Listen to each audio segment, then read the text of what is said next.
Shalom, salam S4K. Sebelum kita merenungkan firman Tuhan hari ini, mari kita siapkan hati kita berdoa.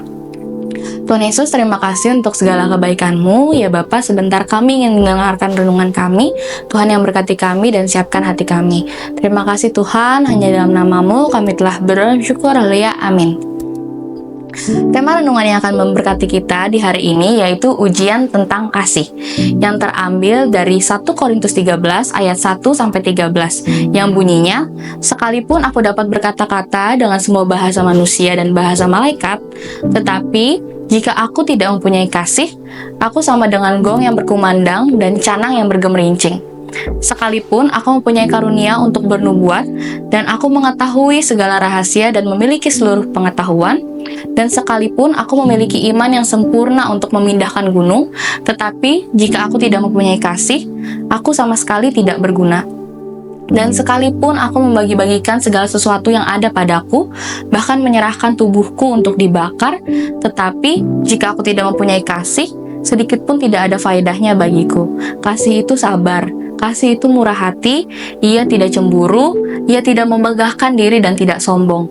Ia tidak melakukan yang tidak sopan dan tidak mencari keuntungan diri sendiri. Ia tidak pemarah dan tidak menyimpan kesalahan orang lain.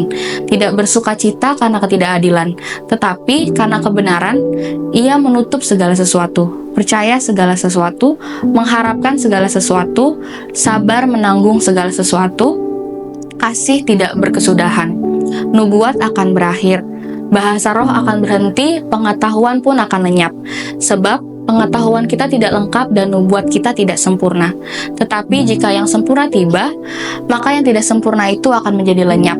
Ketika aku kanak-kanak, aku berkata seperti kanak-kanak. Aku merasa seperti kanak-kanak. Aku berpikir seperti kanak-kanak.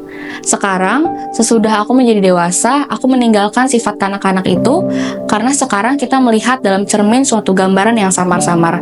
Tetapi nanti jika kita melihat muka dengan muka, sekarang aku hanya mengenal dengan tidak sempurna. Tetapi nanti aku akan mengenal dengan sempurna, seperti aku sendiri dikenal. Demikianlah tinggal ketiga hal ini, yaitu iman, pengharapan, dan juga kasih. Dan yang paling besar diantaranya ialah kasih. Kekristenan selalu menekankan kasih yang dinyatakan dalam segi kehidupan. Slogan tentang kasih selalu didengungkan, dan sebagai orang Kristen, kita pasti tahu bahwa kasih merupakan hukum yang paling utama dan menjadi dasar bagi pengajaran Tuhan Yesus Kristus. Masalahnya sekarang, sudahkah kita menerapkan kasih itu dalam kehidupan kita? Yesus mengajarkan tentang kasih, dan pengajaran itu juga didukung dengan perbuatan nyata yang dapat kita lihat dalam kehidupannya. Bagaimana ia berjalan keliling untuk memberitakan Injil sebagai wujud kasih-Nya terhadap jiwa-jiwa yang terhilang. Dan bagaimana ia menolong orang-orang yang susah. Sikap dan tindakan kita dalam kehidupan setiap hari bisa dijadikan alat penguji tentang kasih kita kepada Tuhan maupun sesama. Memberi pertolongan. Kasih mendorong kita untuk melakukan sesuatu bagi Tuhan maupun sesama.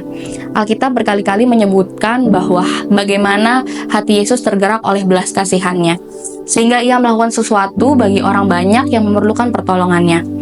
Jika kita tahu persis apa yang harus kita lakukan untuk seseorang yang membutuhkan pertolongan, dan kita yakin kita bisa melakukannya, tetapi kita tidak melakukannya, kasih kita perlu dipertanyakan. Ada yang harus dibenahi dalam diri kita. Mengusahakan perdamaian, Ibrani 12 ayat 14 berkata, berusahalah hidup damai dengan semua orang dan kejarlah kekudusan. Sebab tanpa kekudusan tidak seorang pun akan melihat Tuhan. Ayat ini mungkin tidak asing lagi. Kita tahu persis apa maksudnya, tetapi dalam pelaksanaannya tidaklah semudah yang kita bayangkan. Tidak sedikit orang Kristen yang memutuskan untuk hidup dalam kebencian, tidak mau berdamai atau tidak mau mengusahakan perdamaian. Apalagi jika seseorang merasa lebih tua, gengsi jika harus mengalah terhadap yang muda dan menyapa lebih dahulu, atau memperbaiki hubungan yang telah rusak. Keputusan untuk mengusahakan perdamaian membuktikan bahwa kita sedang berusaha untuk menyatakan kasih kita kepada Tuhan dan sesama. Tidak bersukacita atas kejatuhan musuh. Umumnya, kita akan merasa jengkel kepada musuh atau kepada orang yang kelakuannya menyebalkan. Bahkan kadangkala kita mengharapkan musuh kita itu mengalami keadaan yang tidak baik, dan ketika ia jatuh, maka kita akan bersukacita dan tertawa seperti orang yang menang.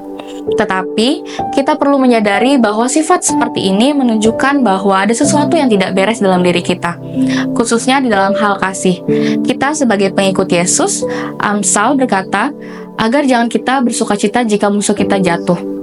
Karena Tuhan pasti akan berperkara juga dengan kita. Mendoakan musuh kita dan memohonkan yang baik baginya adalah salah satu bentuk bukti kasih kita kepadanya. Renungan hari ini disadu dari buku renungan Mana Sorgawi. Respon kita terhadap panggilan suara Tuhan mengubah kehidupan kita menjadi hidup yang penuh syukur. Mari kita bersatu dalam doa.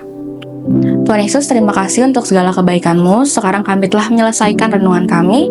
Tuhan yang berkati kami supaya kami dapat hidup dalam kasih-Mu dan dapat membagikan kasih kepada sesama kami. Terima kasih Tuhan, hanya dalam nama-Mu kami telah bersyukur. Haleluya, amin. Tuhan Yesus memberkati kita semua. S4K, yes!